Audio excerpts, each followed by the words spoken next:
కుమారి మాయావతి గారి ఆశీర్వాదంతో ఆగస్టు 8, 2021 నాడు నేను నల్గొండలో లక్షలాది మంది ప్రజల సమక్షంలో బహుజన్ సమాజ్ పార్టీలో జాయిన్ అయ్యి ఆ పార్టీ సభ్యత్వాన్ని నేను తీసుకున్నాను.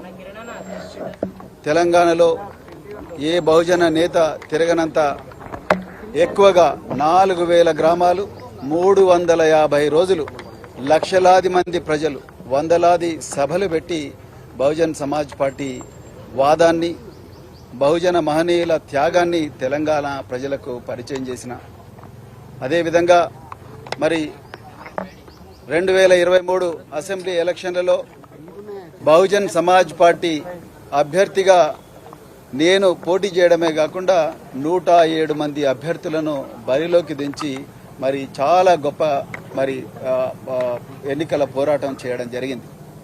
అయితే మరి మేము అనుకున్న ఫలితాలు రాలేదు. దాని తర్వాత మళ్ళీ పార్లమెంటు ఎన్నికలు వచ్చినాయి.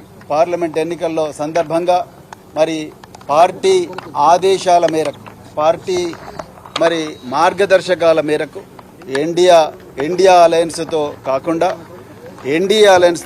అంటే బీజేపీ కానీ లేకపోతే కాంగ్రెస్తోని పొత్తులో ఆ కూటముల్లో ఉండే పార్టీలు కాకుండా మరి ప్రాంతీయంగా ఆ కూటమిలో లేని పార్టీలు ఏవైనా ఉంటే ఆ పార్టీలతో పొత్తు పెట్టుకోవాలని మరి పార్టీ మార్గదర్శకాలకు అనుగుణంగానే మరి గ్రామ స్థాయి నుండి మరి జిల్లా స్థాయి నుండి మరి రాష్ట్ర స్థాయి నాయకులందరితో చర్చించిన తర్వాతనే మరి ఈ నిర్ణయం తీసుకొని మరి తెలంగాణ మాజీ ముఖ్యమంత్రి మరి బీఆర్ఎస్ అధినేత కేసీఆర్ గారితో మరి చర్చలు కూడా జరపడం జరిగింది. పలు దఫాలుగా చర్చలు జరిపిన తర్వాత మా కేంద్ర ఆఫీసుకు కూడా ఈ విషయాలన్నీ కూడా ఇక్కడ జరుగుతున్న పరిణామాలన్నీ కూడా వాళ్ళందరికీ వివరించడం జరిగింది. మరి తెలంగాణ వాదం, బహుజన వాదం రెండు ఒకటే. మరి తెలంగాణ ప్రయోజనాల కోసం, మరి రాజ్యాంగాన్ని రక్షించుకోవడం కోసం కేంద్రంలో మరి బీజేపీ రాజ్యాంగాన్ని రద్దు చేస్తా అంటా ఉన్నది. 400 సీట్లు ఇవ్వండి, రాజ్యాంగాన్ని రద్దు చేస్తా అంటా ఉన్నది.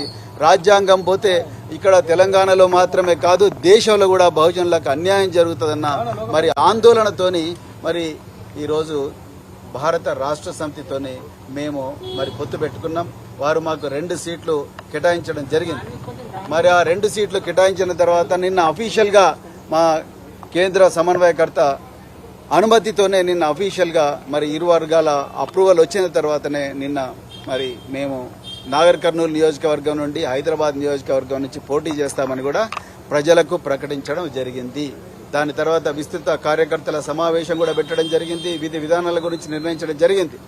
కానీ అది తెలుసుకున్న మరి అది నచ్చని భారతీయ జనతా పార్టీ, నరేంద్ర మోడీ ఇవాళ నాగర్ కర్నూలుకి వచ్చిండు, నిన్న హైదరాబాద్లో ఉన్నాడు. అది నచ్చని భారతీయ జనతా పార్టీ ఈ లౌకిక కూటమి, ఈ చారిత్రాత్మకమైన కూటమి ఏదైతే ఉన్నదో భారత రాష్ట్ర సమితి, అదేవిధంగా బహుజన్ సమాజ్ పార్టీ కూటమి, మరి రాజ్యాంగాన్ని రక్షించే కూటమి నచ్చని నరేంద్ర మోడీ, అమిత్ షాల ద్వయం మా పార్టీ మీద ఒత్తిడి తీసుకొచ్చి ఈ కూటమిని రద్దు చేసుకోమని నన్నే ప్రెస్ కాన్ఫరెన్స్ పెట్టి చెప్పమన్నారు. నాకు అది ఇష్టం లేదు. ఎందుకంటే మరి బహుజన్ సమాజ్ పార్టీ మాన్యశ్రీ కాన్షీరామ్ గారి నుంచి బైంజీ కుమారి మాయావతి గారి నుంచి నేటి దాకా మరి నా దాకా మేమందరం కూడా ఈ బహుజన వాదం డాక్టర్ బిఆర్ అంబేద్కర్, మహాత్మా జ్యోతిరావు పూలే, సంత్ నారాయణ గురు మరెందరో మహనీయుల ఆలోచనల వల్ల ప్రభావితమైన మేము ఒక్కసారి మాట ఇస్తే తప్పేది ఉండదు. పొత్తు ధర్మం, కష్టాలైనా నష్టాలైనా అందరూ కలిసిపోవాలి, ఒకరికొకరు సహాయం చేసుకోవాలి. సో అదే విధంగా ఇద్దరు నడవాలి, ఎన్ని ఒడిదుడుకులు వచ్చినా కూడా నడవాలన్నదే పొత్తు ధర్మం. ఆ విధంగానే ఒప్పందం కుదిరింది. కానీ దురదృష్టవశాత్తు ఆ ఒప్పందాన్ని రద్దు చేసుకోమని ప్రెస్ కాన్ఫరెన్స్ పెట్టమని చెప్పేసి నాకు ఆదేశాలు వచ్చినాయి. కానీ ఆ ఆదేశాలు నేను అమలు చేయదలుచుకోలేదు. ఎందుకంటే పొత్తు ధర్మంలో భాగంగా నేను కూడా మరి 26 సంవత్సరాల పోలీసు సర్వీసు, దేశం కోసం ప్రాణ త్యాగానికి కూడా సిద్ధమయ్యి నేను పనిచేసిన మరి బహుజన్ సమాజ్ పార్టీలో చేరినా కూడా ఎలాంటి రాజీపడని పోరాటం నేను సాగించి పార్టీ భావజాలాన్ని నేను గ్రామ ప్రజల్లోకి, రాష్ట్ర ప్రజల్లోకి మోసుకొని పోయినా. కానీ అలాంటి వ్యక్తిని నేను ఒకసారి మరి ఒక పార్టీ రాష్ట్ర అధ్యక్షుడిగా మాట ఇచ్చిన తర్వాత ఈ బీజేపీ చేసే కుట్రలకు, బీజేపీ రాజ్యాంగాన్ని రద్దు చేయాలన్న కుటిల పన్నాగాలకు తలొగ్గి నేను చేస్తే ఈ దేశంలో బహుజన ప్రజలకు నేను అన్యాయం చేసిన వాడిని అవుతా. అందుకొరకే నేను మరి ఈరోజు నేను రాజీనామా బహుజన్ సమాజ్ పార్టీ సభ్యత్వానికి నేను రాజీనామా చేయడం జరిగింది. తెలంగాణ ప్రజలందరూ కూడా ఈ నిర్ణయాన్ని మరి స్వాగతించాలని చెప్పి నేను కోరుకుంటున్నా. నేను తెలంగాణలో తెలంగాణలో బహుజన ప్రయోజనాల కోసం, అదేవిధంగా మరి తెలంగాణలో ఉండే బహుజన ప్రయోజనాల కోసం, దేశంలో రాజ్యాంగాన్ని రక్షించడం కోసం, లౌకికవాదాన్ని బతికించడం కోసమే నేను ఈ నిర్ణయం తీసుకున్నా, ఇంకొక ఉద్దేశంతో కాదు. మరి నాకు ఇంత చక్కటి అవకాశం 2.5 సంవత్సరాలు నన్ను సొంత తమ్మునిగా భావించి నాకు అవకాశం ఇచ్చిన బహన్జీ కుమారి మాయావతి గారికి నా హృదయపూర్వక పాదాభివందనాలు తెలుపుతున్నా. అదేవిధంగా తెలంగాణ నా తోడుగా ఉన్న మరి ఎండనక వాననక రేయనక పగలనక నాతో పాటు తిరిగిన ప్రతి కార్యకర్తకు కూడా నేను హృదయపూర్వక పాదాభివందనాలు తెలుపుతున్నాను. ఇప్పటికి కూడా నేను బహుజనవాదినే, నా గుండెల్లో బహుజనవాదం ఎప్పుడు కూడా ఉంటుంది. కానీ ఒక్కటి మాత్రం చెప్తున్నా, నేను ఎలాంటి ఒత్తిళ్లకు తలొగ్గను.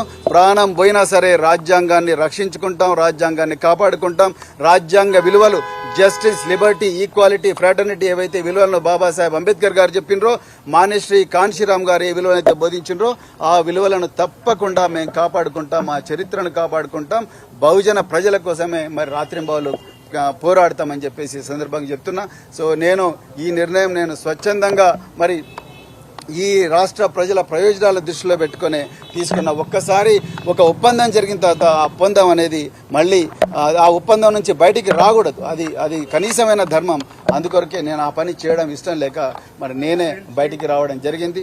సో నేను మళ్ళొకసారి చెప్తున్నా, బహన్జీ కుమారి మాయావతి గారు గుక్కు మహిళ, మరి ఉత్తరప్రదేశ్ మాజీ ముఖ్యమంత్రి గారు, వారు నిజంగా చాలా గొప్ప వ్యక్తి. వారు నాకు ఒక చక్కటి అవకాశం కల్పించారు. వారికి హృదయపూర్వక ధన్యవాదాలు తెలుపుతా ఉన్నా. అదేవిధంగా బహుజన్ సమాజ్ పార్టీ నాయకులకందరికీ ధన్యవాదాలు చెప్తా ఉన్నా. మరి నేను త్వరలోనే నా శ్రేయోభిలాషులు, అదేవిధంగా నా అభిమానులు, నాతో కలిసి నడవాలనుకున్న అందరు వ్యక్తులతోని ఒకసారి సమావేశం జరిపి నేను అప్పుడు నా రాజకీయ భవిష్యత్తు మీద నిర్ణయం తీసుకోబోతున్నా అని చెప్పేసి చెప్తున్నా. మరి ఇంత చక్కటి అవకాశం ఇచ్చిన మీడియా మిత్రులందరికీ కూడా హృదయపూర్వక ధన్యవాదాలు చెప్తా. గురించి మరి మేము కేసీఆర్ గారితో ఇంతసేపు చర్చించడం జరిగింది. తప్పకుండా వారితో కలిసి పనిచేస్తాం.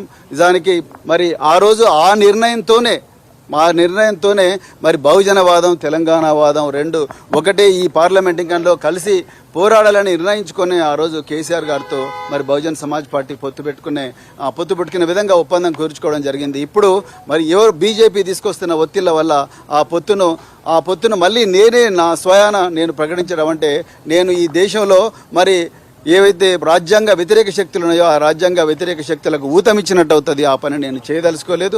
తప్పకుండా రాబోయే రోజుల్లో మేము కేసీఆర్ గారితో మరి బీఆర్ఎస్తో కలిసి పనిచేస్తామని చెప్పి ఈ సందర్భంగా చెప్తున్నాను. అది బహుజన్ సమాజ్ పార్టీ వాళ్ళు నిర్ణయిస్తారు, నేను చెప్పలేను. నేను ఆల్రెడీ రాజీనామా చేశాను. తప్పకుండా నడుస్తాం. అది నేను నా అభిమానులతోని, అదేవిధంగా నా శ్రేయోభిలాషులతోని, నాతో పాటు ఇన్ని సంవత్సరాలు కలిసి నడిచిన మిత్రులందరితోని కలిసి ఒక సామూహికంగా నిర్ణయం తీసుకొని అప్పుడు నిర్ణయం తీసుకుంటాం. Thank you very much.